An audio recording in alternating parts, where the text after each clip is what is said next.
Bonjour, bonjour, bandeko nyonso bozolanda biso partout, bandeko ya sango ya Congo Rimer de Kinshasa, na face à la caméra, vraiment boye bisa bandeko bakota parce que nous allons parler de la politique.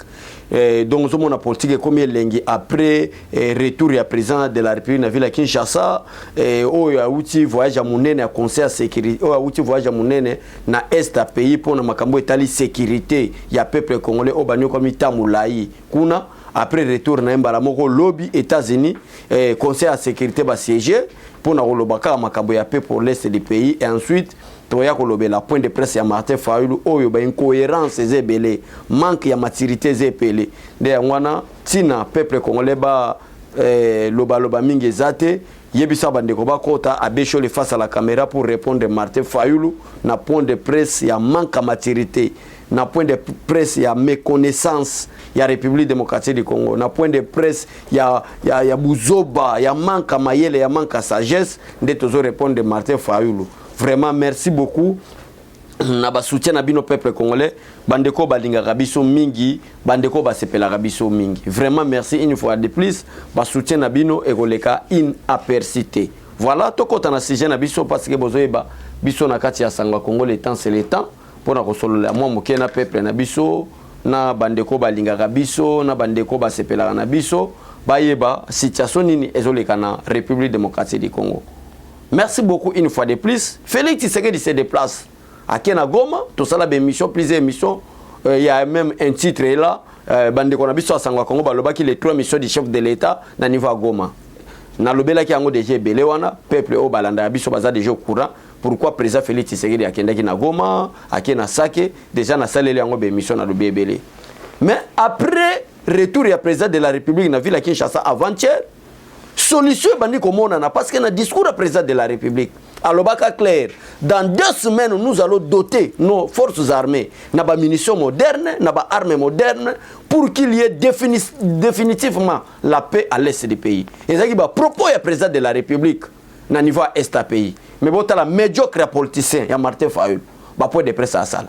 Ils attendaient le président de la République à assurer le peuple ya Goma, à assurer bande konabiso à est à pays. À yebisa bango que la diplomatie agissante. On a sali na bande konabiso ba Belge. On a sali na ba pays voisin, na ba pays diplomatique auto na bango na partenariat stratégique comme les États-Unis. Na solo ni na bango na zui ba garantie. Nde yango na ye na bino bato ya Goma kotali sabino été. Dans 2 semaines nous allons doter nos forces armées na ba biniso moderne, pe na ba armes modernes. Pour qu'il y ait définitivement la paix à l'est du pays. Wana Martin Fayulu akanyima munokone.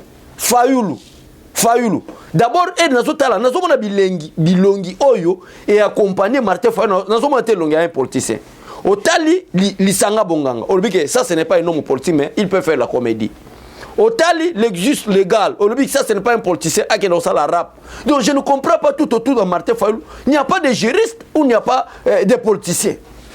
Yoka peuple congolais place na zolo bake Martin Fayulu azana manque de maturité. Bazo poser Martin Fayulu question. Mais c'est Fayulu pour la sécurité à l'est du pays. On a commencé à poser Martin Fayulu la question concernant Minembwe et Obasara Yango commune. Mais bote la réponse à Martin Fayulu.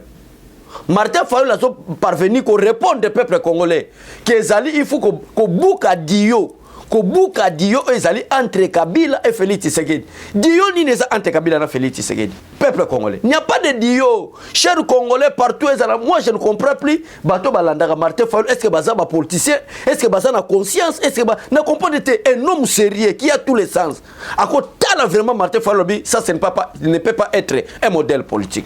Je veux prouver malgré bokoloba nyonso ba commentaire bokoloba mais je veux prouver que Martin Fayulu et bonga qui no sala commerce et bonga qui no teka pétrole na kakala et bonga a occupé na ba activité commerciale qui a ça la politique. Laissez la politique aux politiciens. Nazo prouver bino. Depuis les élections de 2011, chers Congolais, et chers lamoukistes, quand vous faites la politique, c'est la politique, na yo na ndenga malamu, na motema popeto nenge tente sekere za la politique, ya ko sangisa ba Congolais, ya ko boya to za la esclave, ya ba étranger o ba ko diriger biso na mboka oyo. En 2011, il y avait des élections organisées dans ce pays, les élections législatives et l'élection présidentielle. Chers Congolais, Martin Fayulu a été bel et bien élu député national. Na banda ozo qui sabino na constitution de la République démocratique du Congo. Dans cela, sous retour la Constitution, on va définir le rôle d'un député au sein de l'Assemblée nationale, conformément à l'article 100 de la Constitution. Martin Fayulu, député national en 2011. Et tant que député national parce qu'il y a qui derrière IDPS. Il y a derrière IDPS, Nassima, comment est-ce que c'est Wamulumba? Nassima, IDPS, c'est notre allié, topé poids, Martin Fayulu, député. Mais quand Tshisekedi Wamulumba demande à tous les députés, que ce soit de l'IDPS, que ce soit des députés de l'opposition, qu'on va retirer pour légitimer Kabila, le peuple congolais lambda malam. Parce que nous sommes Martin Fayulu, c'est un homme manque de maturité. Un homme politique manque de la constance. Ce qui a fait la grandeur de Tshisekedi Wamulumba, c'est la constance. Tshisekedi demande à tous les députés, na députés au Bazaya, IDPS précisément, parti politique nanga, au Bimisinga candidat président de la République, peut ba député nous opposition, peut ba on nous ba lingi changement na mboka na biso parce que na venir là-bas na biso, eza la meilleure na tête à pays za la étrangeté. Martin Fayulu so bimasa du point de presse cher la moukiste. Bon ça la politique a monté mamalamu pour répondre. Na Etienne Tshisekedi que non, je dois aller consulter la base et quand j'ai consulté la base va déclarer ba lubina que défendre bango kuna. Or, pourquoi nous avons une histoire wana, cher Congolais? Nous avons une histoire wana pour nous dire Sabino Boye.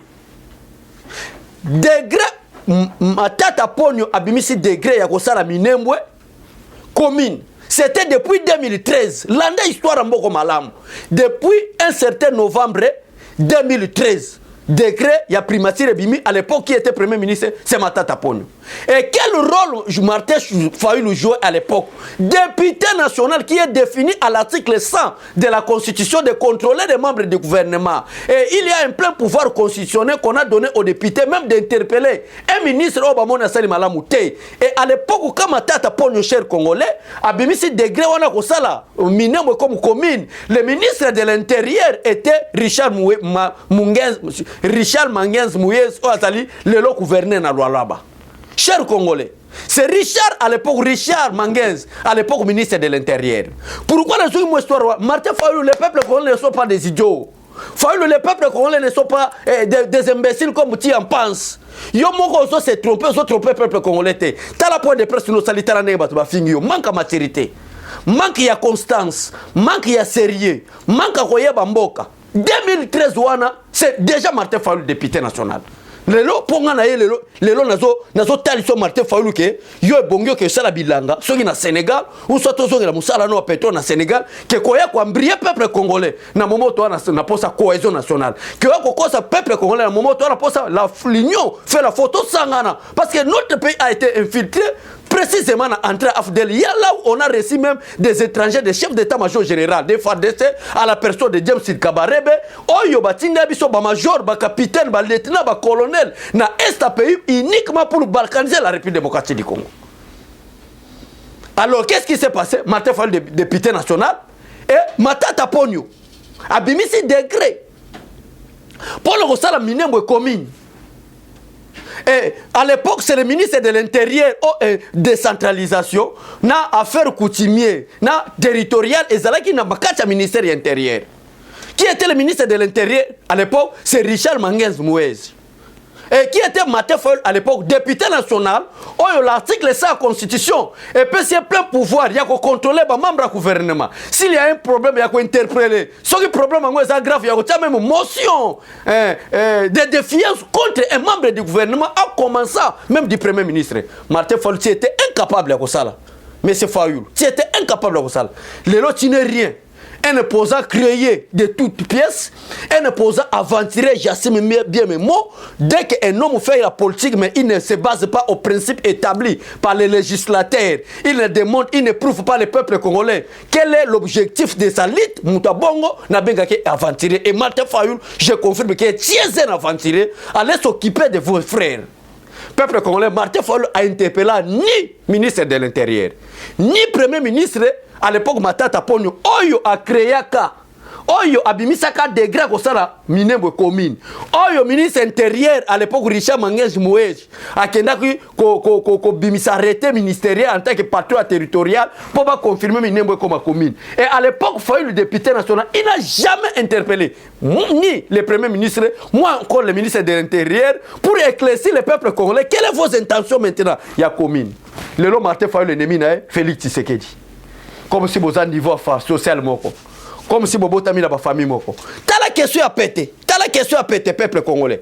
Martin Fayoulou, êtes-vous vraiment congolais? Tolingi toyeba origine na yo. Yoka Martin Fayoulou, c'est inutile d'aller chercher mes amis qu'on a étudié ensemble avec. Donc voilà des étrangers. Mais étranger qui n'a pas na parti politique. T'as la bateau baza derrière Martin Fayoulou, mon abilongi ba Prince Pengele. Différence ni les entre Prince Pengele na Rubero. Na domaine à figure. Différence ni les entre Prince Pengele na James Kabarebe na Bilongi. T'as la français Martin Fayoulou Zoloba, t'as la français Prince Pengele Lobaga. Les oiseaux de même plumage. Ne jouez plus, il est plus temps il y a rejouer na peuple congolais. Il est grand temps biso auto bana ko veiller peuple partout bazali.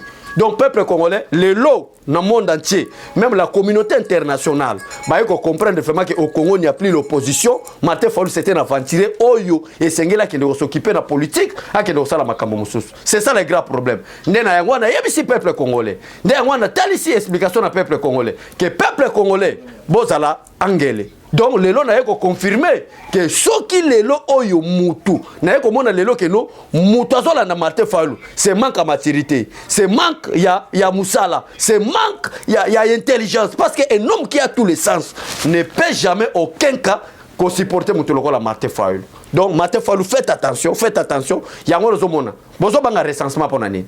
Bozo banga identification pour nani. Qui t'a dit Martin Fayoulou que dès qu'il y aura les recensements et l'identification, il n'y aura pas les élections en 2023.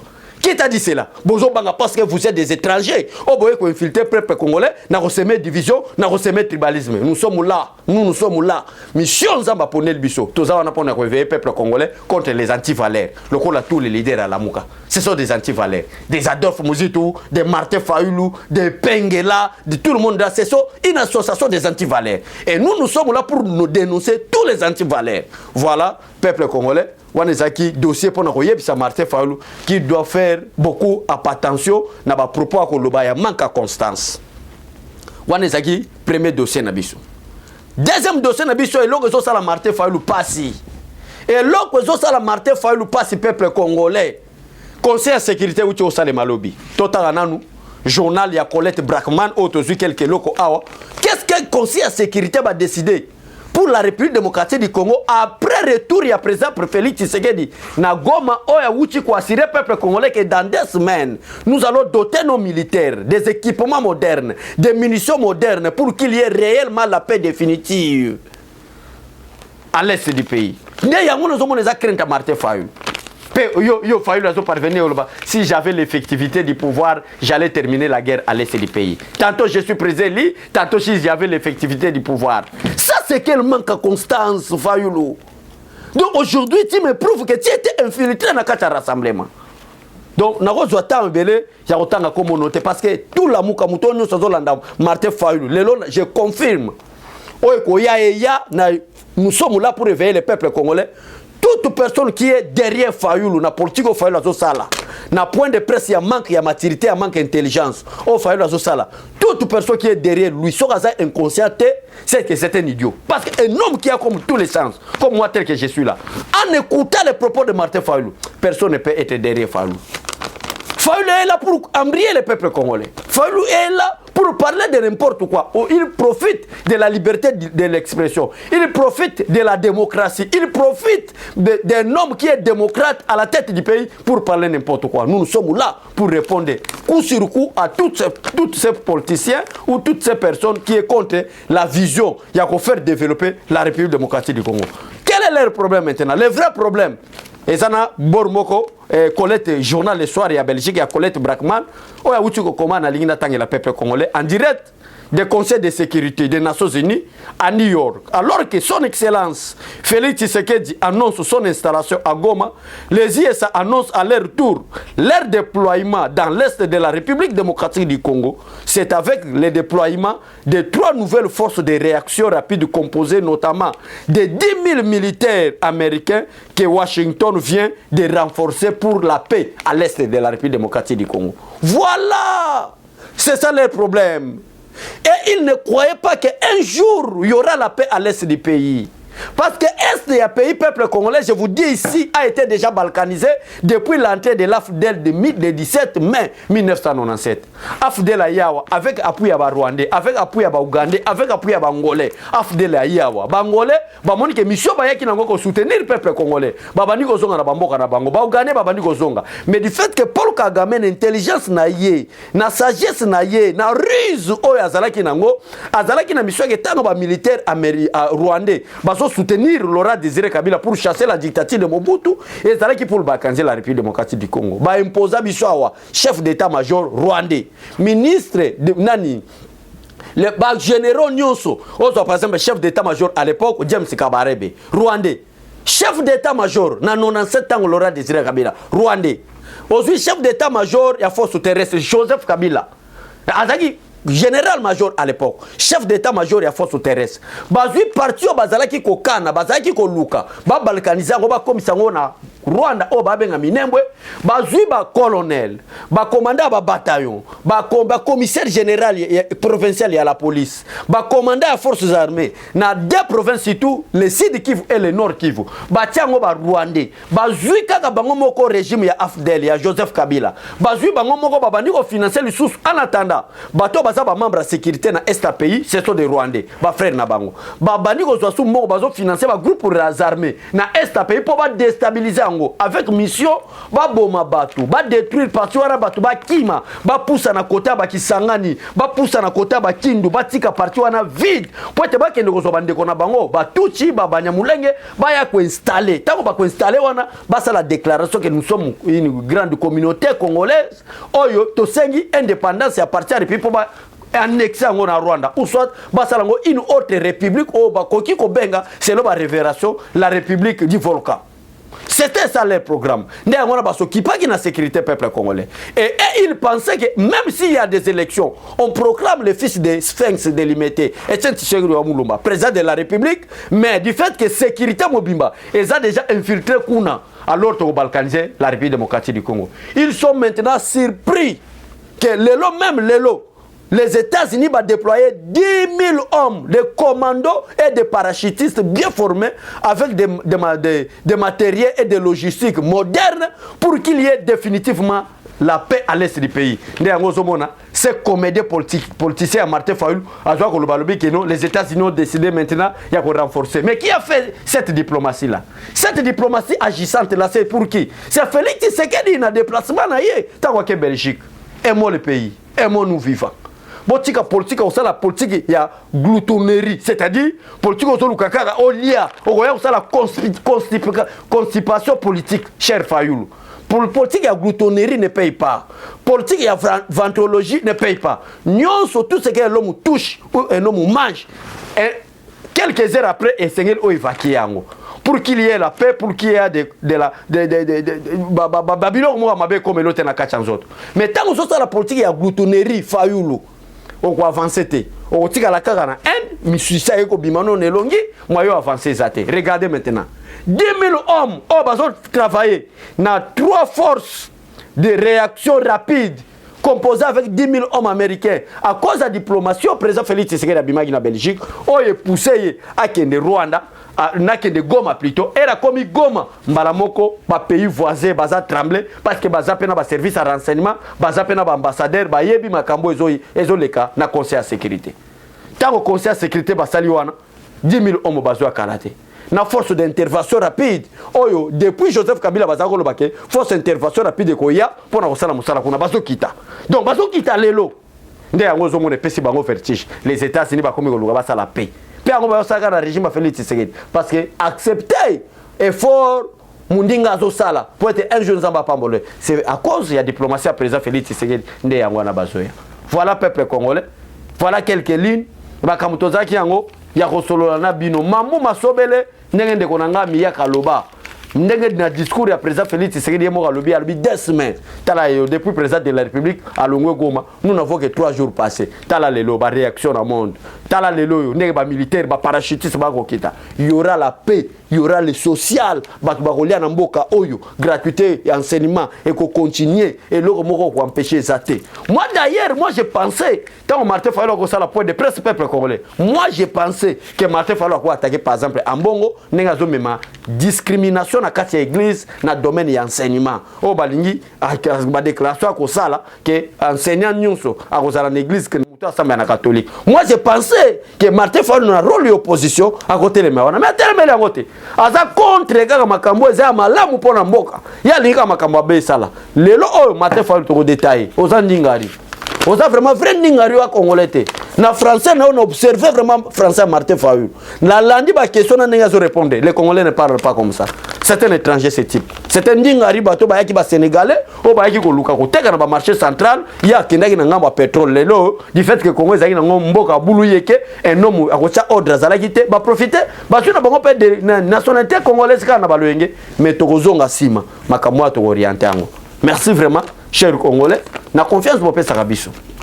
Même Yesu mwana nzambi balinga ki na batu nyonso te nga nazolinga mutu nyonso alinga ngate nazolinga pe mutu nyonso alinga Félix Tshisekedi te mais soki ko yina ye atala bolamu lobike nazo yina ye pona bolamu ke banda kosa makambo Otolanda yina mutu lobake no Félix Tshisekedi n'a pas de problème avec moi mais du fait que azo sala malamu alingi azo tia paix na mboka avant to comme fin du mois oyo naza sûr vraiment qu'il y aura vraiment réellement la paix à l'est du pays définitivement ba groupes armés bazo que vit tout ce qui se prépare.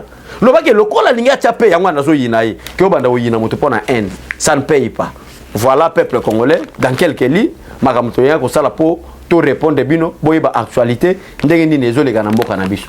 Mais il y a une dame mal éduquée, une rwandaise na ebité na talana na chombo peut-être photo na ezali nazana ko luka numéro na eba so benga na kombo soki ya Mawasa soki Mawasa qui a insulté notre chancelière, Maman Marthe, et qui a insulté même notre président de la République. C'est une infraction, car le président de la République est protégé d'abord par les constitutions en tant que l'institution numéro 1.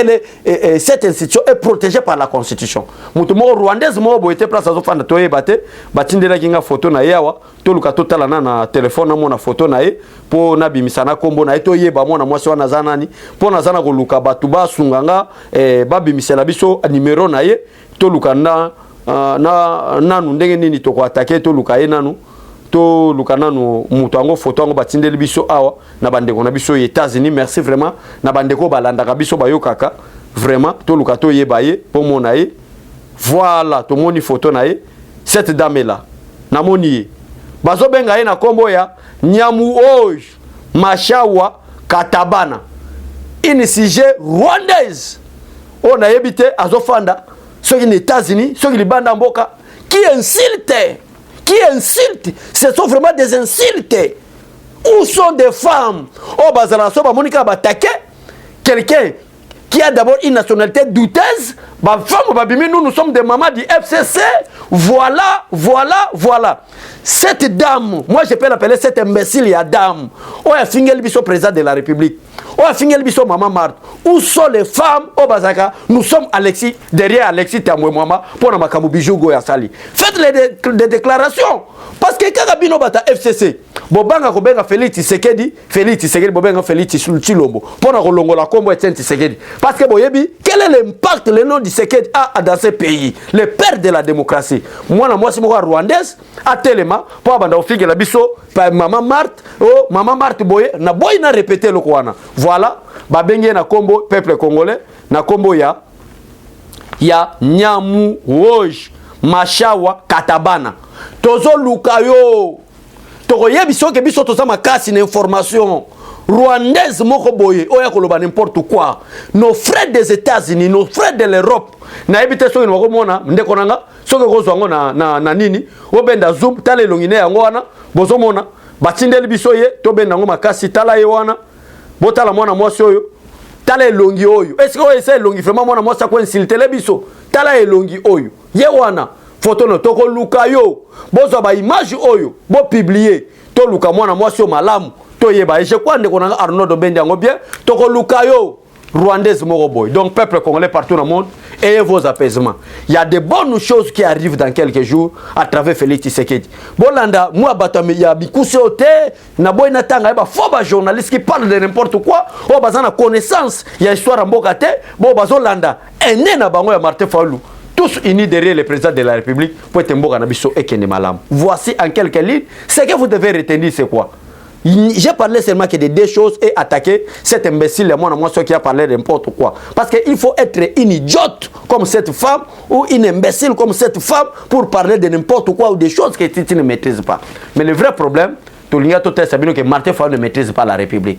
Martin Fayulu ne maîtrise pas la constitution de la République démocratique du Congo. Martin Fayulu, c'est un aventurier politique qui parle de choses qu'il ne maîtrise pas. Parce que depuis 2013, il était député. Mais pourquoi il n'avait pas interpellé le ministre de l'Intérieur à l'époque et interpellé le président, le premier ministre? Parce que la Constitution lui a donné plein pouvoir en tête des députés d'interpeller tout membre du gouvernement au bazo mona bazizani et zanakachi ya gestion nae. Mais à ça la moté. Le loi a un aventurier politique à ce baminembo. Faites attention, tu ne maîtrises pas la République démocratique du Congo. Tu n'es qu'un Sénégalais, tu dois rentrer chez vous.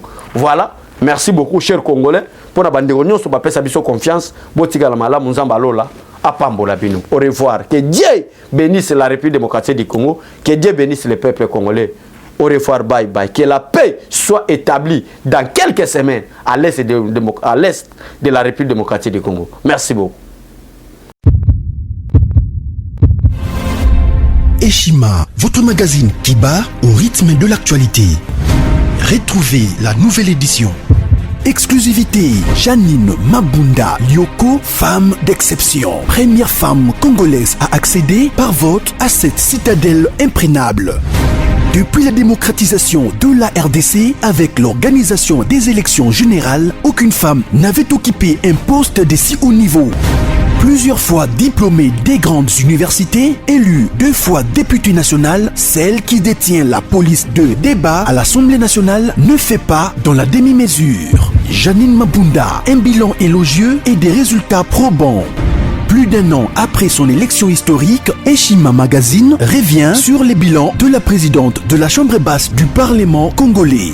Une administration efficace grâce à l'amélioration des conditions de vie et de travail du personnel, des réalisations législatives à Fronçon, soutien financier aux provinces touchées par la crise sanitaire de Covid-19, accompagnement et encouragement de l'entrepreneuriat des jeunes, la loi de protection des peuples autochtones et promotion des droits des personnes vivant avec handicap, dur à cuire et intraitable pour le bien des élus, un bilan à mi-parcours plus qu'élogieux. La présidente de l'Assemblée, Janine Mabunda Lyoko, restera assurément un modèle de leadership congolais. Retrouvez également l'interview exclusive de la présidente de l'Assemblée nationale. Focus, Barnabé Mouakadi Mwamba rend grâce à Dieu pour sa nomination comme directeur général à la tête de la DGI. Découverte, entretien avec le ministre provincial de l'économie et finances, Jean Mvuzingoy. Nation, 2 ans après sa création, la CNSS a conquis les cœurs des prestataires sous l'impulsion de la directrice générale Agnès Mouad Nawej. L'Alliance des kabylistes musulmans a célébré son 5e anniversaire. Économie, Boukangalonzo, le mystère d'un projet grandiose. Dossier Eshima, les systèmes politiques, anges et démons. À lire également dans les bonus du magazine Eshima. Gratuité de l'enseignement de base, un rêve d'hier pour les Congolais devenus réalité grâce à la détermination du président Félix Antoine Tshisekedi. Sonas, Lucien Boniemé et Kofo redynamisent le leader des assurances. Marie Tumbanzeza, une nouvelle image de la diplomatie congolaise. Retrouvez l'intégralité du magazine Eshima dans les kiosques. Eshima Magazine, un nouveau standard d'information.